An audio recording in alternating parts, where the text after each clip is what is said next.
let's kick some things off. So Sean Rees is going to take us through the hot topic of the day, which is all things cardio and how it relates to fat loss.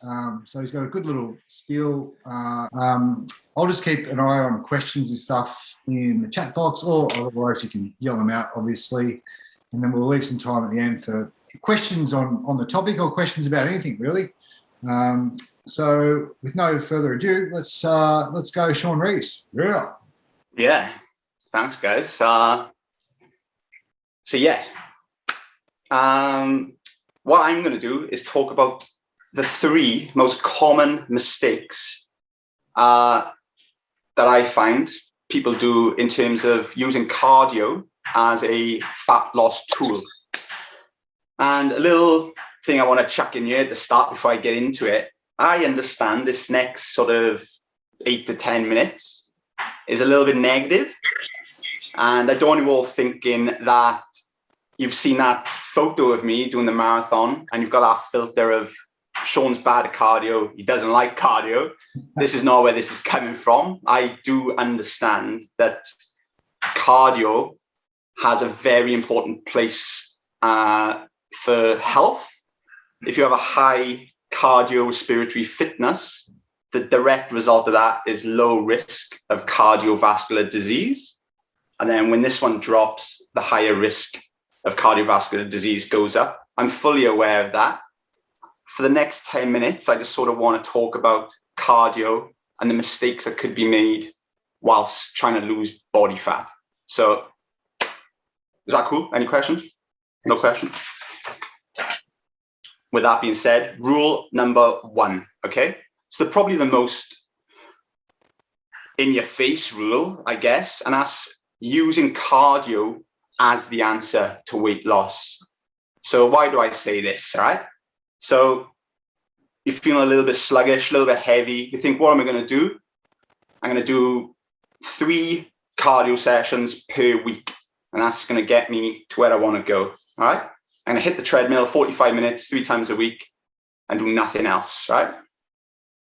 I love the passion, but there is a problem. And why is this a problem? So if there's an increase in your cardio or your movement or your activity, just an increase, one of 2 things or 2 things are likely to happen, and it's subconscious. And if you're unaware of these things, it's pretty much guaranteed to happen. So what's the first thing? The first thing, sorry, is called offset eating, all right? So let me just run you through an example, right? You go to the gym in the morning, hit the treadmill or the bike, or you do 45 minutes, blah, blah, blah. Go to work, have your breakfast, have your lunch. The day's going on. And then all of a sudden, you think, ooh, I'm hungry. I need something to get me to dinner. So you make good choices. You like have a banana, a protein bar, an extra cappuccino, just to get you to home, and you have your tea, and then you go to bed, right? But that could, just for round numbers, could be an additional 300 calories that you've consumed that you might not have consumed if you hadn't done the cardio, right? And that's all well and good. But if you do that 3 times a week for 4 weeks, for 4 months, that compounds to more calories than what you're probably burning, putting you in a calorie surplus. So we're starting to go in the wrong direction for weight loss here. Combine that with the second thing that's going to happen, which is a reduction in your NEAT. So what is NEAT? Nick spoke about this a few weeks back. It's your non-exercise activity thermogenesis. So it's all the movement you do that's not exercise is still a cost in energy. So to compensate from that cardio session you've done this morning, the body will go into this energy saver mode and tell you to reduce your NEAT, to reduce all non-essential movement. So you sort of become static without even realizing. So just to summarize that 2 things, you've potentially now started something really positive by adding cardio into your life. But the aftermath of that is you could have consumed more food and ended up moving less than what you would have if you hadn't done this. That's mistake number one. Any questions so far? Is that good? Is that good? How am I going? Good. Still nervous. I am. Bear with me, guys. Okay, moving on, right? Trap number two is a big trap, and I'll be honest, I fell into this, and sometimes still do, right? It's the high intensity trap. This is true, actually, the high intensity trap, because that then leads on to this thing called the afterburn, all right? Which is what I thought was a true thing, okay? So if you haven't heard of the afterburn, there's a little rumor going around that if you do hard intervals, if you give yourself a good honest effort on the bike, like a minute on, a minute off 10 times, the inertia of that session carries over and you'll be burning calories a couple of hours later, okay? That was the word on the street, okay? That is somewhat true, but it's not all what it's cracked up to be, all right? So let me talk about this for a second, right?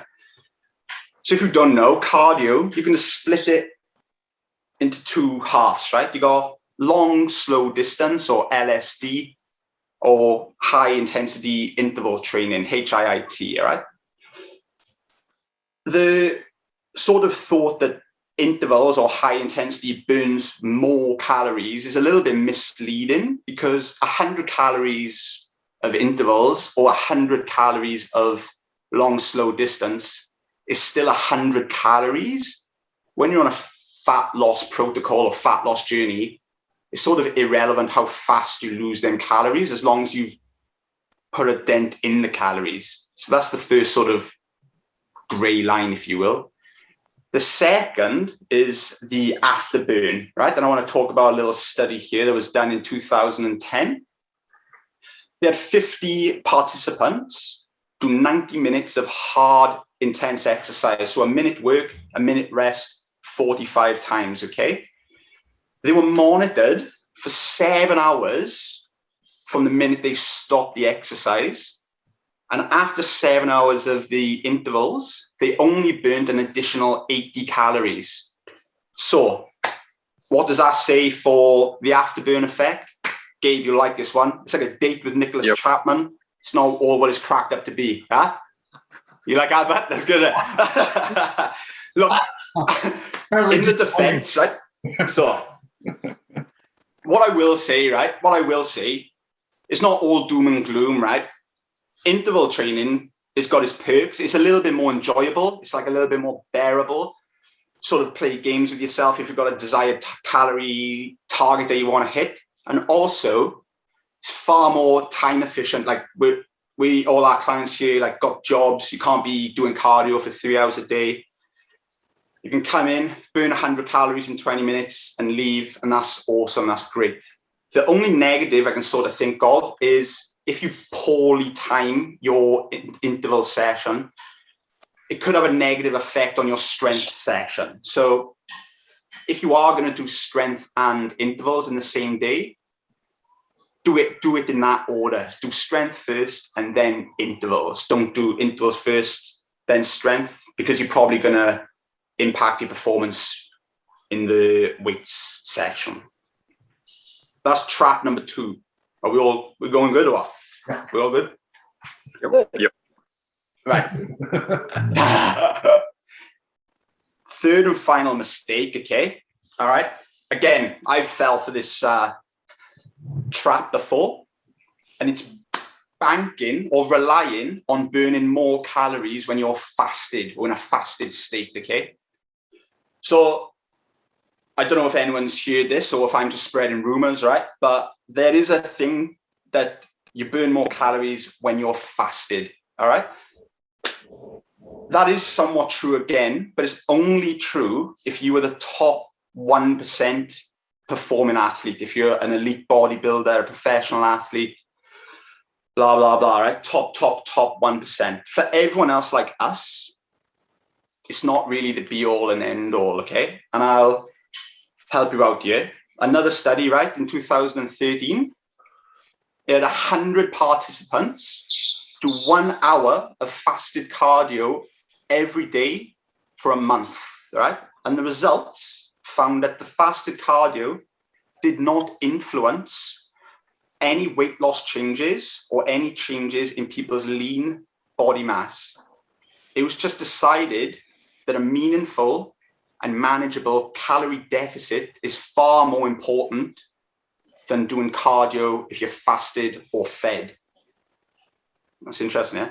However, going on to them top 1%ers, the pro athletes or bodybuilders, doing fasted cardio actually is beneficial for these people somewhat if you're already in a ketosis state, a ketogenic state. So if you're already deep in ketosis, you will actually burn more fat in that session versus a slot because you're already using fat as an energy source. However, when that session stops for the next 24 hours, due to an adapted metabolic rate, you actually burn less calories than what you would have if you hadn't done that session, if you're with me, right? So again, the Nicholas Chapman rule, date with him, it's not all what is cracked up to be, the fasted cardio, right? Whether if you're 1% top performer or everyone's just like us doing a bit of exercise to be healthy, it's not all that important. A calorie deficit trumps fasted or fed every time, okay? So just to summarize all that, all right, I want to try and put it as like simple as I can. I'm not a hater of cardio. I actually really enjoy it. And what I believe is if someone comes to me, like a new client or anyone, current client, that says, I want to lose weight, I'm going to do 3 sessions a week. I'm going to do 1 strength session with a trainer, and I'm only confident enough to use the bike in the gym on my own without guidance. Is that okay? I think the correct response would be, that's perfect. But you've got to consider these 3 things afterwards. So do as much cardio as you can to the intensity that you enjoy, but can you continue to live your life in a small calorie deficit? Does that cardio session have a negative impact on your strength routine? And does that cardio session have a negative impact on your NEAT or on any other activity in your life? If the answer is yes to these questions, apart from the calorie deficit, if you can't stay in the calorie deficit and you can't be compliant with the others, you're probably doing a bit too much cardio. If you can do cardio and play by them rules, you're going to have a very, very successful fat loss journey, in my opinion. Guys, that's it. Any questions? How did I go? I blacked out, I'll be honest. Very good, mate. Jordan, I've got a question for you. Just that last study, was it? Sorry, I'm pinning you. Hang on. Was it comparing? Was it a group? Do you know if it's comparing a group who did cardio unfasted versus a fasted cardio group? I assume so, but yeah. Yeah, that's interesting. Yeah. Anything else, guys? Anyone want to ask Sean a question? No, I do. That was great, Sean. Thank you. Oh, thanks, Sally. So when you say cardio, and I walk a lot and I do a lot of hills, and I think I'm fast, and I try and get my heart as high as I can. But when I look at my Apple Watch, it's only ever about up to the highest I've ever got is 143, right? So what have I got to do to get it higher? Do I need to get it higher? How long do I have to keep it at that level? I think that's really interesting because we've all got these things now, we can measure it. So I'm just interested in that. Yeah, I think you're very consistent with your steps. Like, so your NEAT is never really hindered by the cardio side of it. If you're training to for fat loss, again, I don't think the message I'm trying to say is that heart rate is really irrelevant or the intensity is irrelevant. These studies sort of lean on a calorie deficit is the most important thing versus relying on cardio as the answer to fat loss. Does that answer your question? No, not really? Yeah, no, it does. So it doesn't really matter. I don't have to push myself up into that range for too long. I don't reckon, no. No, I don't reckon, no. It's just a matter of getting aerobically fit, I suppose, and seeing how long I can. What percentage is that of your heart rate max, Sally? That's probably the better measure. I don't know. I have to So work that out. your max is generally 220 minus your age, give or take. So 143 might be sort of getting up into the sort of 85%, which is quite high. What is it? What is it? Something what? 220 minus your age, roughly, is your max heart rate. So you might be I'm not quite there. I'm not quite there yet. No, so what would your max be? I wouldn't imagine you that much. 155, it should be. So 143 is getting towards sort of 90% of your max, which is sort of up there. Okay. Yeah. So it's quite high intensity, yeah. But it doesn't lead to fat loss unless I have calorie deficit. It really depends on it depends, yeah. Yeah. Like if you're training for fitness, do you know what I mean? If you're training for fitness, if you've got something you want to do, you definitely need to work into that higher realm to induce a response. But as Sean just went through, for fat loss, it's sort of irrelevant. Do you know what I mean? Yeah. Now, health-wise, it's really relevant for other things, but if we're just talking purely fat loss, and this is where it's actually a really good topic because say the last 5 to 8 years, that whole HIIT thing's a really popular thing, and that's great, but you don't see people getting better results from it. Like they might be getting a lot fitter, but they're not necessarily getting any leaner from it. And that's interesting. And so if you've got fitness goals for sure and health goals, working to a higher intensity might be a really important thing to do. But if you're just trying to stay healthy and stay lean, as Sean mentioned, doing the thing that you most enjoy consistently that doesn't ruin your diet is the most important thing. Do you know what I mean? Yeah. It's interesting. Like I always think about, and all the trainers at Rush Cutters, we all love cardio. We're not like, we do strength training stuff and we enjoy that, but we actually probably, as a group, probably enjoy conditioning or cardio more than strength training. But it's interesting, like when we have those, on Friday, we do a group session together.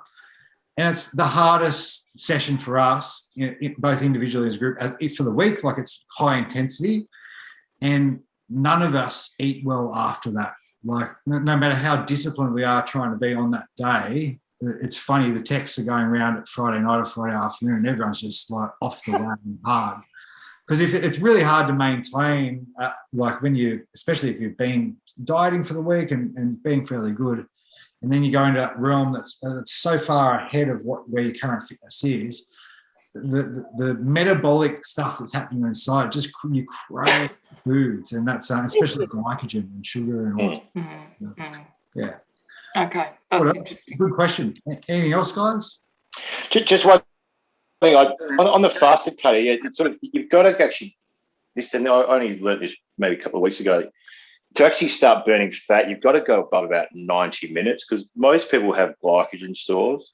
So, yeah, that, to Sean's point, you're not, unless you're really fat adapted, doing cardio fasted versus non, you're basically burning sugar anyway, unless, like Nick said, you get super depleted. But again, it's not to say not to avoid fasted cardio. I had this conversation with a new client today. I said, look, you should always try to perform your best. So if you get up in the morning and you can have a coffee and go for a run, then by all means do it that way. You don't have to sit and eat a bowl of porridge because you think you need to be fed. But the opposite's true. If you like to get up, have an apple or two, like you're not going to blunt the fat loss effects because you've broken the fast. So I think everything should be viewed, in particular, like in what you were saying, Sally, like view everything in the bigger picture of like, well, what's your end goal? And if you enjoy cardio, whether you do it fast or not is not that relevant. But if it's sort of part of the bigger picture, you enjoy doing it and you do it consistently, then do it at the time best for you. Yeah, that's the fasted cardio one's a really interesting one because that's been really big for about, I guess, 5 years. And so the theory is that you go to bed, right, and you're sleeping, you're essentially fasting without trying to fast, and then that's when your glycogen levels, the sugar in your muscles will be at the lowest. And so the theory is that as you're training, you're burning a higher percentage of fat is the theory. And a lot of people latched on. I've actually read a couple of studies about this recently, because I used to think that was correct as well. And as Chris said, you've got to do it for a long time. But also what happens too is it is true that you burn more fat during the session, but post-session, your body just switches to another substrate. So typically being carbohydrate, whereas like the opposite would normally happen. Say if you're unfasted, you would do your cardio, and then you're not going to burn heaps of fat in the session. You're going to burn the carbohydrate that's in your system, but the reciprocal applies. You'll just burn more fat later. So it's sort of just a net neutral type thing, whereas everyone, a lot of people really try to be fast to do their cardio and they don't perform well and whatever. So it's that sort of myth's been pretty much, unless it's those elite ones, as Sean mentioned, it's pretty much been busted. Yeah, for sure. Cool. Anything else, guys? Any questions at all? General questions? So I guess what you're really saying is you've got to have calorie deficit. It's almost impossible to lose fat just on exercise alone. Yeah, for sure. And it's like just anecdotally, like from stuff that we see in the gym, it's really like everyone's just trying their best, right? So everyone's like they get motivated and do a new thing, but it's really, really obvious. So I'm going to go to the gym 4 mornings a week and start a new routine. That's awesome. And then as the biggest one, as Sean mentioned, that people don't realize is they're tired from that session because they don't have the conditioning that to do it. And then without noticing, their NEAT goes down. And we talked a lot about NEAT, I think in 3 or 4 weeks ago. That's a bigger energy sucker than the cardio sessions or training sessions in the morning. So if you're going to start a new routine, the best advice is make sure you monitor all the other things, that like you're not eating more than what you normally would, or you're not reducing other movement. Because if you do analyze those things and all things stay the same, by adding cardio, you will lose body fat. You will move, or you move closer to being in a deficit for sure. So there's definitely, just say you got a normal human, got them they untrained and they just eat exactly the same as what they were doing, and they move exactly the same in their own time, and your only lever was cardio, but they kept everything the same. There would be a point where the amount of training they do will get them to lose body fat. There's no doubt about that. That's actually it's actually the ideal way, if you're going to lose body fat, is to be in a absolute, not a deficit, to be absolute eating to your basal metabolic rate plus your exercise. So say I need 3,000 calories a day just to be even. The smartest thing to do would be just to eat that amount and do more training, because you never get any metabolic slowdown at all. You could keep doing that in theory, but it is really hard to do that because you get tired and if you're especially not analysing your food and all that sort of stuff. So it's definitely a big part of it. But people are just not aware of like what other changes happen when they start a new habit or routine, which is sad, because then it becomes demotivating and they stop doing it. You just got to, like that, as Sean said, that compensatory banana roll. Yeah. And it's everyone. Think of, I know so many athletes who that's the cycle that they're in, and they've just got a better way of managing because they can starve themselves a bit better, like for a few days a week. But it happens to everyone. It's not just regular people, for sure.